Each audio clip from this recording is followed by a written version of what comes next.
Ciao a tutti amici di Mattoscacco, ben ritrovati. In questo video vi mostrerò una partita incredibile, una partita giocata proprio da due di voi. Quindi due utenti del canale che in questo periodo si sono cimentati in un incontro tra loro, si gioca su 10 minuti nella piattaforma scacchistica di chess.com e vediamo un po' com'è andata e per quale motivo è stata scelta proprio questa partita.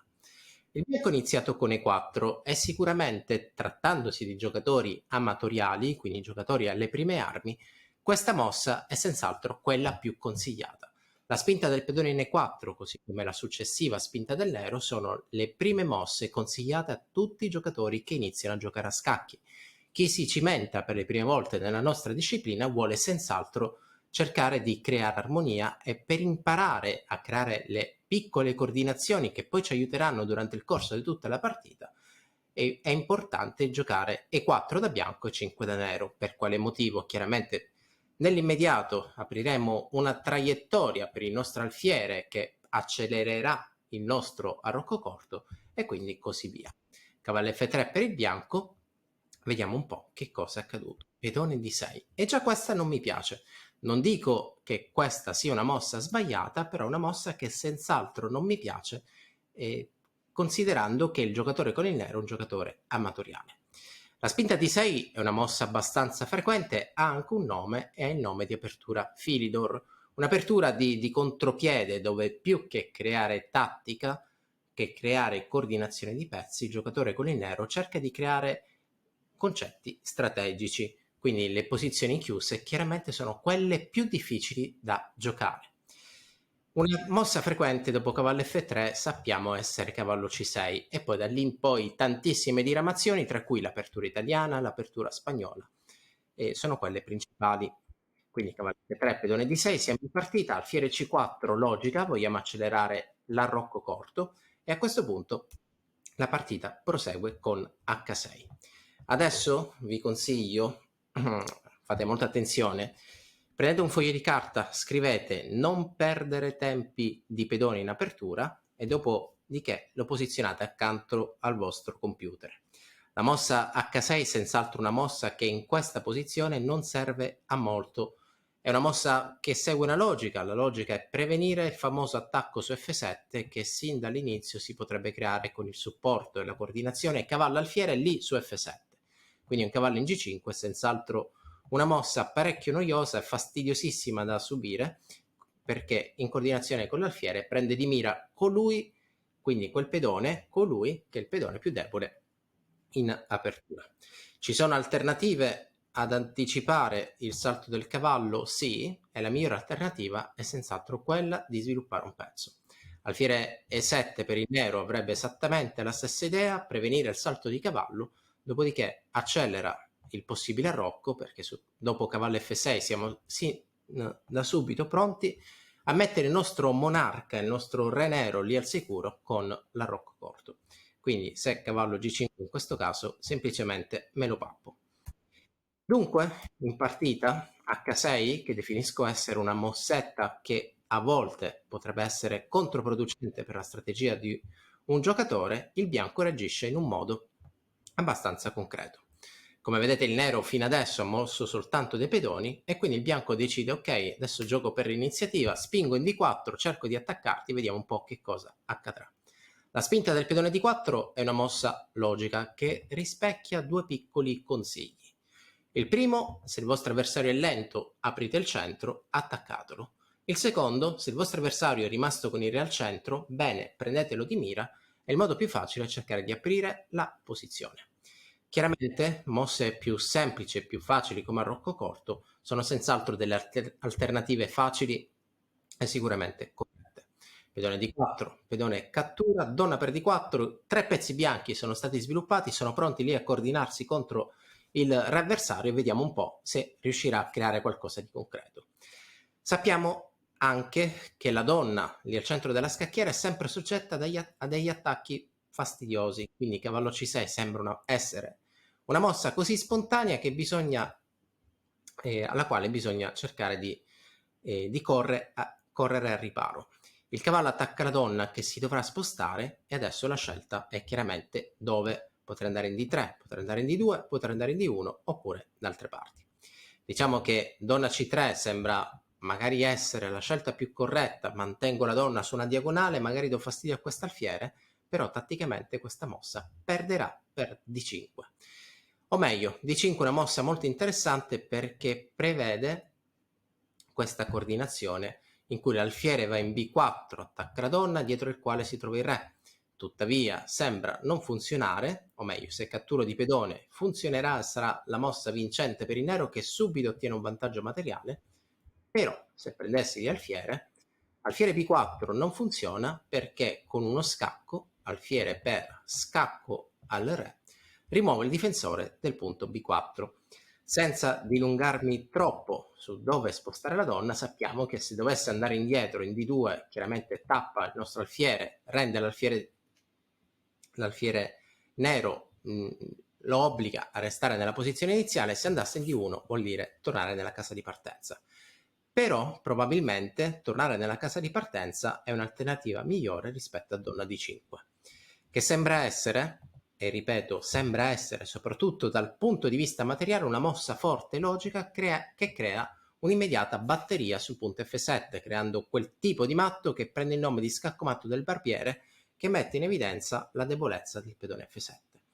Tuttavia ricordate che la donna, quando siete soprattutto in apertura, se si trova al centro della scacchiera o nelle traverse centrali è sempre soggetta degli attacchi. L'abbiamo vista in precedenza con un cavallo che si sviluppa facilmente in C6 e a questo punto alfiere 6 sembra essere la mossa migliore, la mossa logica. Ma qui sono un po' sorpreso e dico anche che la mossa che sto vedendo, che è stata giocata a donna 7, mi fa storcere un po' il naso perché questa donna si trova davanti a questo alfiere che ancora non è stato sviluppato e chiaramente è in una posizione molto molto scomoda. Forse il nero vorrà arroccare lungo. Alfiere 3, mossa di sviluppo, alfiere 6, donna di 3, semplificazione. Il giocatore che attacca vuole evitare i cambi, mentre chi difende li cerca, quindi questa posizione sicuramente è stata migliorata per il nero. Cavallo F6, cavallo C3 e adesso direi che entrambi i giocatori sono pronti a dare sicurezza al proprio re. Quindi probabilmente vedremo una posizione molto tranquilla dove entrambi vogliamo cercare di giocare per piccoli obiettivi e chissà come proseguirà. E invece no, il nero mi sorprende di nuovo con questa mossa G5. La mia interpretazione è la seguente: il nero non vuole arroccare lungo e quindi considera che arroccare corto possa essere una scelta corretta. Non può arroccare corto perché l'alfiere è chiuso dalla propria donna e allora decide di giocare G5 per fare una mossa che forse vuole attaccare immediatamente e spingere indietro i pezzi bianchi e dall'altra parte vuole portare il proprio alfiere in fianchetto. Un alfiere in G7 vorrebbe dire creare un alfiere che è lungo la diagonale nera, quindi lungo la diagonale più lunga trova una collocazione ideale. Cavallo D5, attacchiamo il centro e anche qui sono in parte contento per il bianco che trova una sequenza logica importante, quindi il mio avversario è rimasto con il re al centro, bene, lo attacco, cerco di aprire la posizione. Ma anche in questo caso è evidente che questo re ha bisogno di sicurezza. Per assurdo, per quanto la posizione possa essere semplice, per il bianco bisogna cercare di portare il cavallo al centro quando il nostro re non è al centro. Se la posizione si apre, il tutto potrebbe essere controproducente per entrambe le parti. Cavallo D5, attacco la donna, prima semplificazione, il pedone riprende attaccando il cavallo in C6 e a questo punto il cavallo ritorna verso il centro. In questa posizione il bianco continua a semplificare e fino a qui, seguendo esattamente la logica di prima, vi dico che chi è che ne esce meglio è sicuramente il nero. Il nero aveva un po' di difficoltà nelle sviluppare i propri pezzi e aveva un po' di difficoltà perché il bianco si stava coordinando contro di lui. E quindi, dopo arrocco lungo, anche in questo caso la mossa che mi aspetto, che cerca di essere probabilmente la più sicura, è arrocco lungo. E invece no, nuovamente mi trovo di fronte a una mossa che sembra essere un po' lenta. Quale potrebbe essere mai l'interpretazione? Adesso immagino che la donna vada in D6 perché voglia forse difendere il pedone C7, ma in realtà era già difeso. La donna forse si sposta in D6 perché vuole portare l'alfiere in E7. E allora, se l'alfiere nero vuole andare in E7, col senno di poi non serviva affatto giocare G5. Quindi in questa posizione, dopo torna D6, torre E1 per il bianco è un'ottima scelta, vuole cercare di aprire la posizione, dopodiché la partita continuerà. Il giocatore che cerca di attaccare vuole coordinare i pezzi proprio lì verso il re avversario, e a questo punto torre 1 cerca di posizionare la torre in una casa importante. Dobbiamo anche dire che quando non sappiamo cosa fare con i nostri pezzi, semplicemente cerchiamo di creare piccoli miglioramenti. Le torri sono molto forti sulle colonne libere, quindi colonne senza pedoni, ma sono altrettanto forti su colonne semiaperte. Semiaperte o semichiuse, ossia colonne dove abbiamo soltanto un pedone, o bianco o nero. Quindi la torre in E1 si trova bene, altrettanto come la torre in D1. Quindi, dopo torre E1, siamo pronti ad aprire la posizione. Pedone F6, scelta lenta, a questo punto pedone G3. Osservando la mossa pedone G3 vi dico che qui sono più che sicuro che il bianco abbia qualche conoscenza in più del nero, perché il bianco sta creando comunque sia delle coordinazioni importanti. Le due torri sono lì, una a fianco all'altro, verso le colonne centrali, la donna comunque ha un buon ruolo, e la torre D1 punta il re avversario. Cosa si vuole fare? Sicuramente la spinta in F4.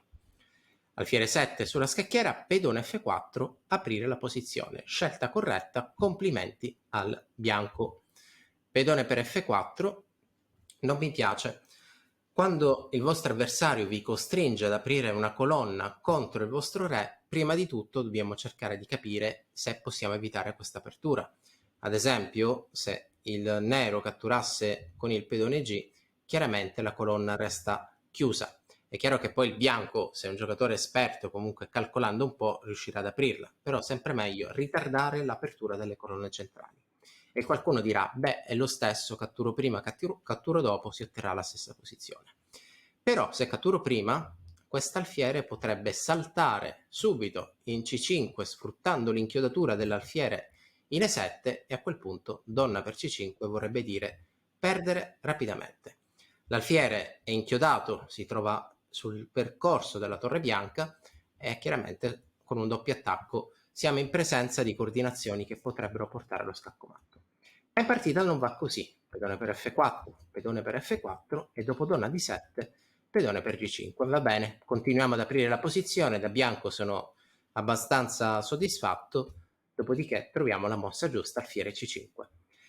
La coordinazione torre alfiere è un gran problema per il nero, e l'unica mossa che difende è questa qui.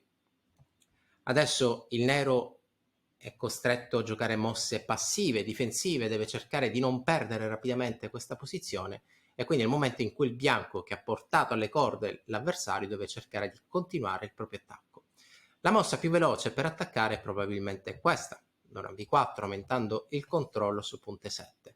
Ma il bianco è ancora più geniale rispetto a questa mossa che ho proposto, e decide di giocare D6. Sei alla ricerca di una scacchiera in legno professionale? Vienici a trovare su mattoscacco.com, scoprirai le nostre scacchiere artigianali da torneo. Guardate che bella, D6 è una mossa fortissima, e probabilmente il bianco ha l'idea di entrare con la donna. Questa idea di entrare con la propria donna in G8 è forte per due motivi. Primo di tutto, forse salta all'occhio il fatto che la torre in H7 non sia difesa, e il secondo motivo è che la donna in G8 minaccia il re. E attenzione, perché questo re non può andare da nessuna parte, e quindi dopo lo scacco non possiamo difendere per via dell'inchiodatura. Che cosa è successo? Allora, se la donna riuscisse ad andare in G8, siamo in presenza di uno scacco matto. Pedone per D6, donna G8, direte voi, e invece no, torre per D6. Ok, forse è un po' più preciso, non ha visto donna G8, ma la farà senz'altro dopo. Donna C7, e adesso donna G8, i due giocatori si stringono la mano. E invece no, donna B5. Ricordate, ogni volta che avete la sensazione di attaccare dovete analizzare tutte le mosse che danno scacco. Quindi questo scacco è possibile, questo scacco è possibile se non vincente. E qualcuno potrebbe dire, beh, sicuramente il bianco ha poco tempo e magari ha cercato di giocare mosse veloci. E la risposta è sicuramente no. Il bianco ha giocato mosse istintive, ma non mosse dettate dal tempo. Donna a scacco, il re si sposta, quest'alfiere si trova sulla traiettoria del re, si trova sulla traiettoria anche del nostro alfiere, scacco di scoperta, o meglio, scacco sfruttando l'inchiodatura del proprio alfiere, tanti colori qui non si capisce molto, ecco qui. Quindi quest'alfiere in E7 è inchiodato, e allora torre per F6, una mossa difficile, al bianco piace fare delle mosse difficili, e allora a questo punto re G8. Alfiere per 7, torre per 7, donna per G5. Il parziale dice ok, abbiamo spazzato dalla scacchiera 2 pedoni con attacco e quindi qui il bianco sta benissimo. Adesso mi assumo la responsabilità di quanto dico, perché in tanti video qualcuno dirà ok Nicolò, beh adesso quando è che dirà la famosa mossa dell'ascensore, perché lo dice in tutti i video ma qui ancora non siamo presenti. Ed eccola qua. Torre E3, mossa dell'ascensore, mi assumo la responsabilità di questa mossa perché tante volte dicevo ok, quando volete attaccare l'avversario magari portate una torre contro di lui. Eppure in questo caso è un po' come quando guardate il wrestling, magari poi sotto nei sottotitoli c'è scritto non imitare. La mossa dell'ascensore è una mossa logica, vuole dare scacco matto, eppure perde in questo caso perché la torre nera giunge sulla prima traversa da scacco, il re si sposta e dal nulla, ripeto dal nulla, arriva un torre di 8 che castiga, che punisce la condotta di gioco del bianco. Questa è una posizione che diciamo da strappare i capelli, perché la donna adesso è persa, inchiodata lì al centro della scacchiera, gli ultimi scacchi sono presenti, ma qui dal nulla mi trovo con la torre sotto attacco, la donna sotto attacco e purtroppo non mi resta nient'altro da fare che perdere materiale. Con il senno di poi, qui c'è una mossa veramente strana che posticipa la sconfitta perché la posizione purtroppo è già compromessa, che potrebbe essere questa qui. La torre attacca la donna, attacca il re, quindi donna cattura, io riprendo, ho salvato la donna, ho salvato la regina, però sicuramente dando qualche scacco qui siamo già in presenza di coordinazioni da matto, bisogna soltanto fare un po' di attenzione. Quasi sempre gli scacchi più forti sono lungo la diagonale, quindi con qualche scacco forse, anzi sicuramente riusciamo a catturare questa torre. Per entrare nel dettaglio, dopo re G7, donna per D8, donna per D8, e qui arriva l'abbandono. Per quale motivo? Siamo in presenza di scacco al re, il che vorrebbe dire perdere anche la torre. Tanti alti e bassi in questa partita, divertente dall'esterno, però immaginate quanto il bianco ci possa essere rimasto male.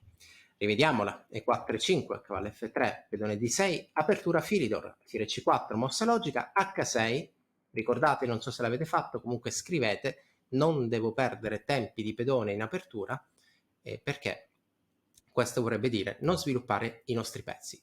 La partita prosegue, donna per D4, cavallo C7 attacca la donna, che è meglio non portare verso il centro della scacchiera. Quando la portiamo verso il centro della scacchiera siamo soggetti a degli attacchi. Il tutto continua in questo modo finché il bianco decide di attaccare subito.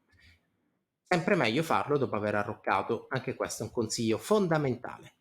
La partita prosegue in questo modo, semplificazioni in vista, il nero ne esce relativamente bene e il bianco gioca il piano corretto, che è quello di aprire la posizione.